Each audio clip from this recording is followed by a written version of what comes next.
Okay, so this is an activity to really allow participants to think about their own practice.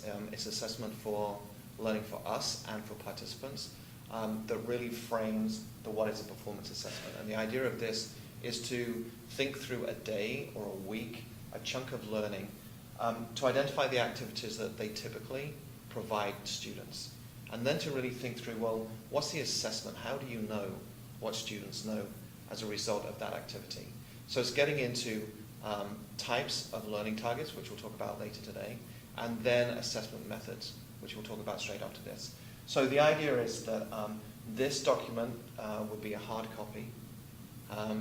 Give maybe 5 or 6 minutes for participants to really think through what activities are they providing their students. And then aligned to that, what assessment are they providing to really think through and know what students know and are able to do.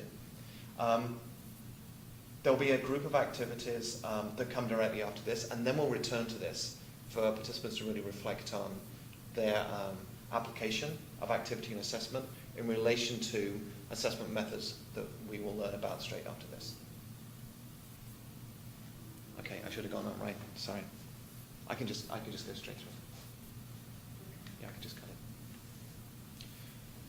Assessment methods. This is information that we really have gleaned from Stiggins, talking about the 4 assessment methods. And I think quite often in classrooms that teachers are providing these different assessment methods without naming them. But it's important for us to think through, as we really promote performance assessment, that it's not the only type of assessment that we use, that the other 3 methods are really important.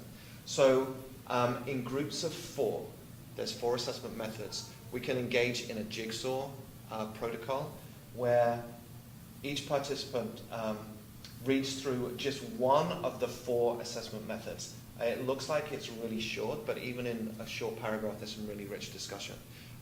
So use the note catcher. There's 2 pages of this.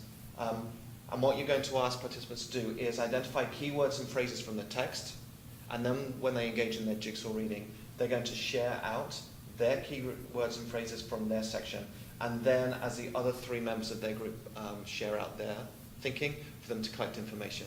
The idea of this is to engage in an instructional protocol and get some information around the methods of instruction.